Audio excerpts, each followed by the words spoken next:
Let's bring in our defence and security analyst, Professor Michael Clarke. Well, this is very interesting, isn't it? Differing accounts of the incident, but what do you make of it? Yeah, Mark, 29th of September last year, this incident took place. So Britain had a surveillance aircraft somewhere over the Black Sea. We don't know where, but presumably it was probably in the western part. It was a Rivet Joint, an RC-135 Rivet Joint surveillance aircraft. The Russians had two fighter aircraft covering it, which is what you'd expect. And one of the fighter aircrafts released a missile. The one pilot seemed to receive from the ground controller the phrase, you have the target, and fired a missile. Now, the Russians said, well, that was just a malfunction, it was just a mistake. And on the 20th of October, Ben Wallace in the Commons stood up and said, we believe the Russian account. And that's fine, because that was a way of calming the whole thing down. What seems to be coming out now is the fact that it was a deliberate firing of a missile. And it reflects some interesting things. I mean, these aircraft are much more complicated than, the issue is much more complicated than we might have thought. The Rivet Joint is a surveillance aircraft. I mean, there's a couple of dozen people on board that. Yeah. Banks and banks of surveillance material, plus the crew.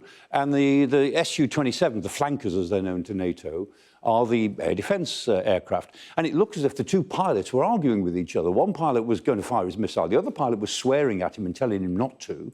He fired his missile, which then they broke the lock on. The missile seems to be locked on. He couldn't have fired it unless they had a firing solution in the cockpit. And so presumably the missile was locked on when he fired it. Otherwise, it was just random. And the lock was broken now, and it missed. And one would assume it was broken from some sort of, it was jammed by electronic warfare, maybe from the Rivet Joint, maybe from another British aircraft that might have been riding shotgun with them. Who knows? We're guessing.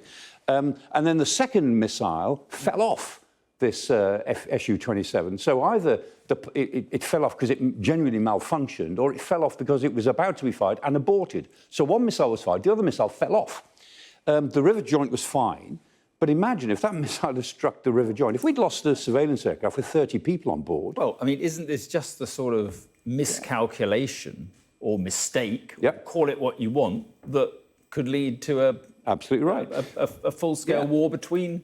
Well, I don't know about full-scale war, but a major incident which is bad for everybody. It's a tragedy for everyone. Yeah. And the RAF is the only NATO country that still flies crewed aircraft inside the Black Sea zone. I mean, it's all in international airspace, but other allies send drones over. We're the only country that sends over an aircraft with aircrew on it, because that does the job better. But my goodness, it's a dangerous thing to do. But the British are content to...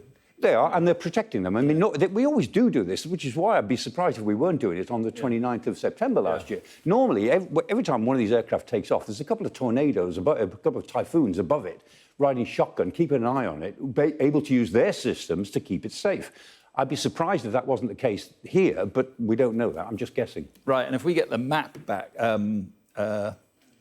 there is the Ukrainians striking Russian air defences in Yevpatoria in Crimea. Yevpatoria, yeah.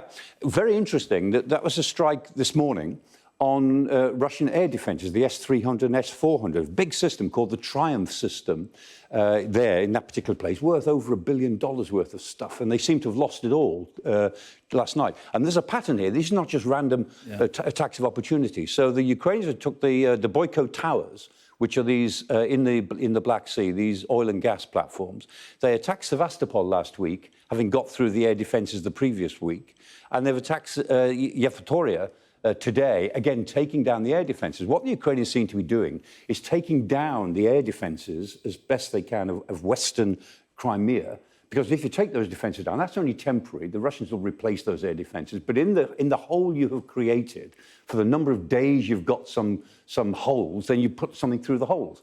So this, to me, and I think we mentioned this last night, that this means there probably will be more attacks in that area. There's a pattern behind this. Yeah. Taking down the Russian air defences so they can attack deep behind the main lines. This is deep strike on Crimea, so they can't get their stuff forward towards Tokmak, which is where the big battle is about to really begin. Yeah, OK, Michael, thank you very much indeed.